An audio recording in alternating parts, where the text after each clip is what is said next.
Siamo qui alla Mostra del Cinema di Venezia e il tuo film, nonostante, il tuo secondo film era il film di apertura della sezione Orizzonti.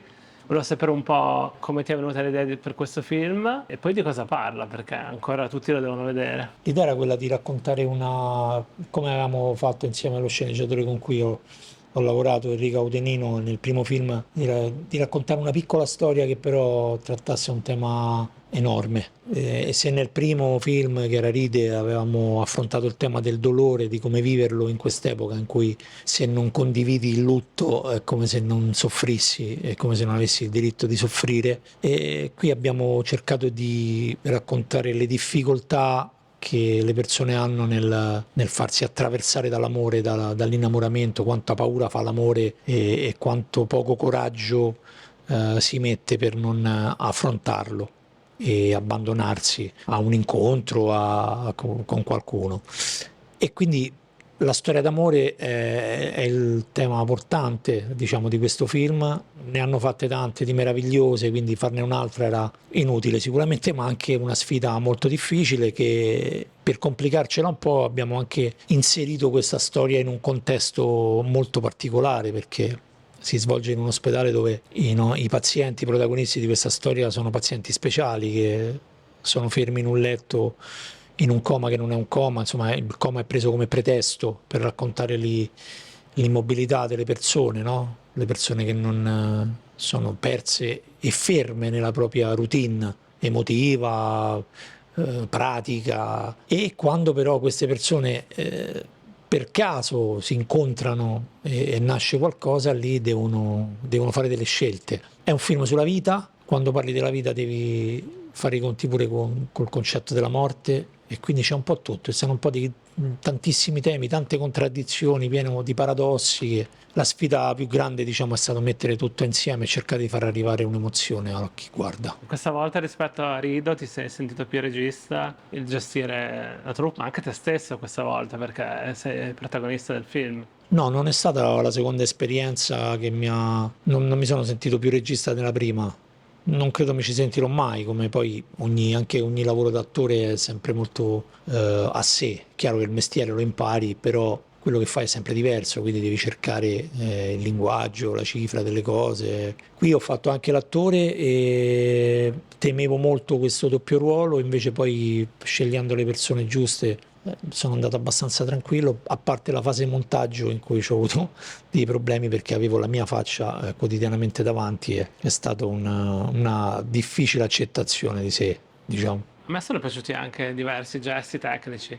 Subito all'inizio il piano sequenza, quando entri in ospedale, no? Che ti siedi sulla sedia a rotelle, poi scavalchi, oppure non so, la scena in più sott'acqua, diciamo, quando camminate. Quanto era importante per te mettere anche sì, degli elementi tecnici in più alla storia, che è la parte principale, chiaramente. Ma quello faceva parte della messa in scena e dello sguardo che volevamo dare a questo film, il ritmo, proprio come guardare questa storia senza essere né troppo rigorosi né troppo manieristici. Comunque è stato un lavoro di grande ricerca, non è che arrivavo imparato giorno per giorno, come si dice, arrivare imparati, cioè che già si sa quello che uno vuole fare. Io cercavo invece di cercare continuamente, e poi avevo insomma persone con cui cercare insieme. Alcune cose sono venute, per esempio il piano sequenza iniziale non era assolutamente preventivato, è venuto fuori nel confronto col direttore della fotografia, insomma. Spiegami un po' la location, come l'avete girato. Allora, questo non era un ospedale, l'abbiamo creato noi. È una struttura abbandonata, strepitosa da un punto di vista architettonico, circolare, ci sembrava perfetta per dare il senso del loop, che anche questo come pretesto e metafora di le persone che girano continuamente senza uscire mai dal proprio seminato, e rompere, ricordi la scena in alto, stare sopra a questo cerchio è significato uscire, no? E quindi cercare di farsi travolgere da quell'amore, da quell'innamoramento. E l'ospedale abbiamo cercato di renderlo né troppo vero né troppo finto, abbiamo cercato di creare un ambiente quasi, non dico un luogo perché poi un luogo lo era, però anche la città non l'abbiamo descritta, non l'abbiamo dichiarata, il tempo non l'abbiamo, i nomi dei personaggi non ci sono. eravamo molto concentrati sul qui e ora di questa storia, non sul prima né sul dopo. Eravate un gruppo piccolo e ovviamente era fondamentale che ci fosse una grande sintonia. Come hai scelto il cast? Allora, la scelta di Dolores Fonzi è stata una scelta, una benedizione, che io conoscevo questa attrice da tanti anni e conoscevo come attrice, e volevo lavorarci da attore. Poi è arrivato questo ruolo e ho detto perché non provare a cercarla, a sentire se se la sentì, se gli piace, se se la senti parlare in italiano, eccetera, e abbiamo scoperto che Dolores è proprio una di noi, quindi è stato un incontro meraviglioso. Mi è mancata molto in questi giorni qua perché sta girando dall'altra parte del mondo e è un peccato vero, però è un'attrice che ha una potenza di fuoco negli occhi che insomma, poche volte ho visto, e gli altri sono persone, attori e attrici che amo e che stimo tantissimo, a partire da Laura e da Lino, mentre Giorgio Montanini è stato... Ero contenti quando non ero pronto, non avevo letto che c'era nel film, quando l'ho visto in sala, ero contentissimo. Giorgio Montanini è un po' un diamante grezzo che si aggira da poco nel cinema e spero che, prima che, insomma, che continui perché poi c'ha un'anima enorme e molto, molto interessante come attore, dico. Volevo parlare un attimo anche della longevità della tua carriera, perché alla fine tra una cosa e l'altra, secondo me hai passato 3 generazioni di attori, parlamene. Beh, questo è quello che vedi da fuori e mi fa piacere. Poi la longevità deve riguardare l'entusiasmo che hai nei confronti di questo mestiere, perché il tempo, soprattutto se hai un approccio poco sacro, come ce l'ho avuto io all'inizio nei confronti di questo mestiere, non l'ho scelto, l'ho trovato e l'ho cavalcato. Io ho avuto un approccio curativo. Questo è un mestiere che mi ha curato delle cose, delle ferite, e fare il regista è un nuovo lavoro per me. Ne parlo come un lavoro che ho cominciato da 5 anni, quindi pochissimo. Anche quello lo sto vivendo come, e le storie che racconto lo dimostrano, come terapia di indagine su delle cose che mi riguardano, che io benedico il giorno in cui ci sono cascato dentro al cinema, perché ho capito che è una dimensione che mi aiuta a vivere proprio, non solo da un punto di vista pratico ed economico, ma anche umano. Speriamo di starci sempre, ognuno ha fatto le sue scelte, gli attori che perdi di vista non per forza non hanno il valore che avevano prima e non ne hanno uno che maggiore magari, ma semplicemente questo è un lavoro in cui le pause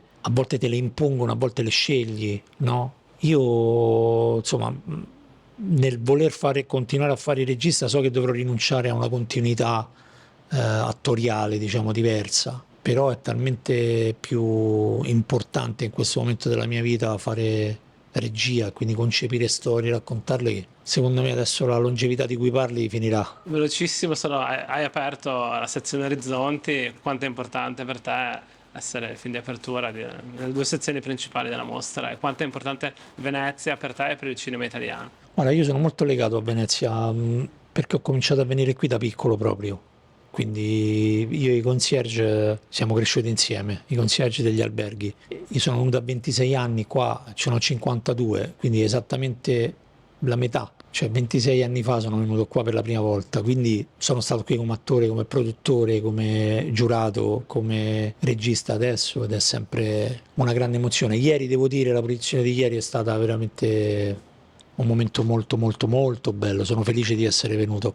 E l'importanza per il cinema italiano di Venezia. I festival rimangono una delle, diciamo, delle piazze, ormai le voglio chiamare così, fondamentali, soprattutto per il nostro cinema, perché qui il pubblico deve capire e percepire che noi il cinema lo sappiamo fare, non io, dico in generale noi italiani, quindi diciamo, l'educazione del pubblico al cinema italiano non viene solo attraverso grossi film che improvvisamente sbancano come il film di Paola, eccetera, ma anche attraverso l'educazione che i festival danno al pubblico italiano nei confronti del cinema italiano. Quindi rispetto, capire qual è il momento, chi sono i registi o le registe più interessanti del momento, insomma è un lavoro molto importante e di grande responsabilità secondo me.